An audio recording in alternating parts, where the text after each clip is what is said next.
So Oz Perkins is quickly proving himself a force to be reckoned with in the horror scene.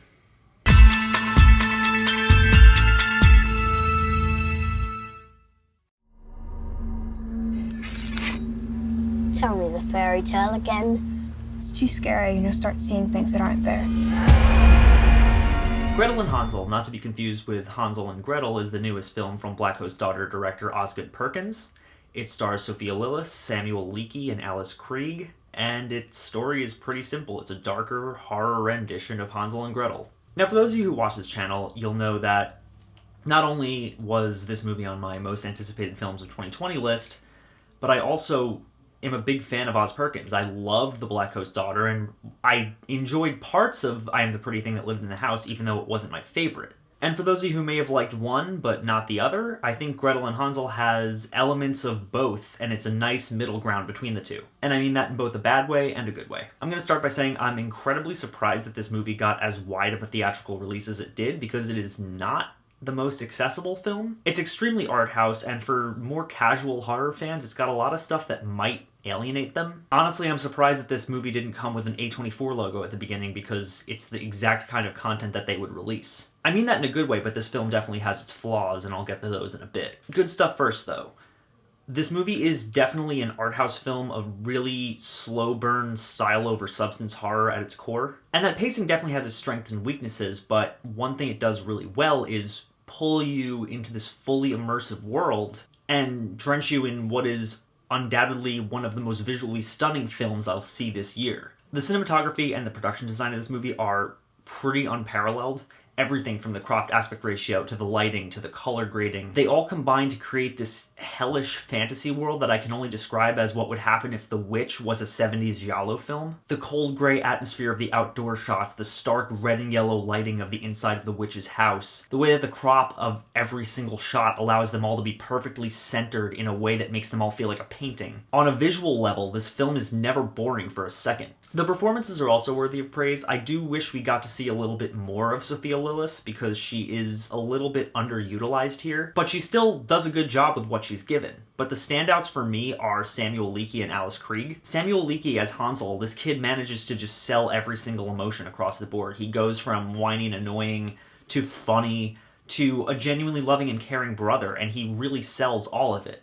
Alice Krige as the witch also manages to do fantastic work, constantly managing to toe the line between warm and welcoming and really creepy and sinister and off, with the more sinister side emerging only as the children are too deep in her web to do anything about it. This movie wears its influences on its sleeve, and there are a lot of stylistic allusions to other films that only veteran horror film fans would get. It's got the tone of The Witch, the color scheme of late 70s giallo films, and even a dream sequence that is absolutely inspired by Hellraiser. And all those little details got me giddy, and I really appreciated the hell out of them. Now, that being said, it's not a perfect film, and I don't think I would consider it Perkins' best by any means. What it does well, it does really well, but there are a couple things it could have done, I feel, a lot better. As I said, this movie is extremely style over substance, and it's very much a slow burn. And for a lot of people going into this expecting a more traditional horror movie, it's not going to be very accessible to them. The pacing is slow.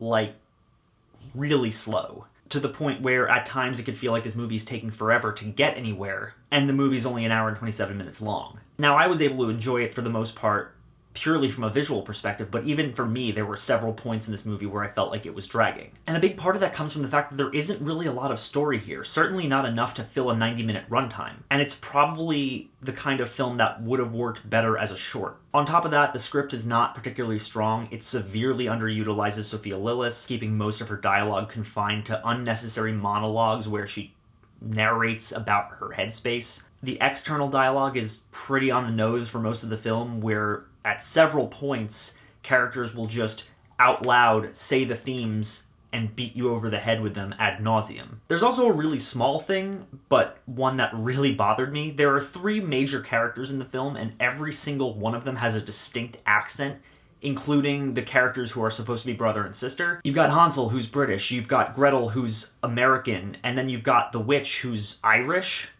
And it's very distracting, and it really takes you out of the movie when every single time a new character is speaking, your brain has to adjust to whatever accent they're using. Guys, in the end, Gretel and Hansel is flawed, but it's still an incredibly adventurous, well-put-together film. It's one of the most visually stunning films I've seen in a while, and while it's certainly no Blackcoat's Daughter, it's far more visually and conceptually interesting than I Am the Pretty Thing That Lives in the House. And I'm going to say that Gretel and Hansel is solid.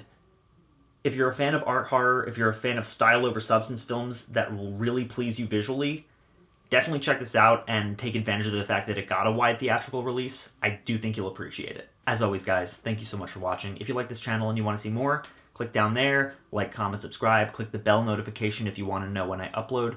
I've got a Patreon link down in the description if you want to be like any of these cool people right here. You can get all sorts of cool rewards, anything from early access to special videos, to access to my access to my private Discord server, to gifts sent right to your door. If any of those things interest you, please consider donating. Even $1 would help. And as always, guys, thank you again for watching. I'll see you all very soon.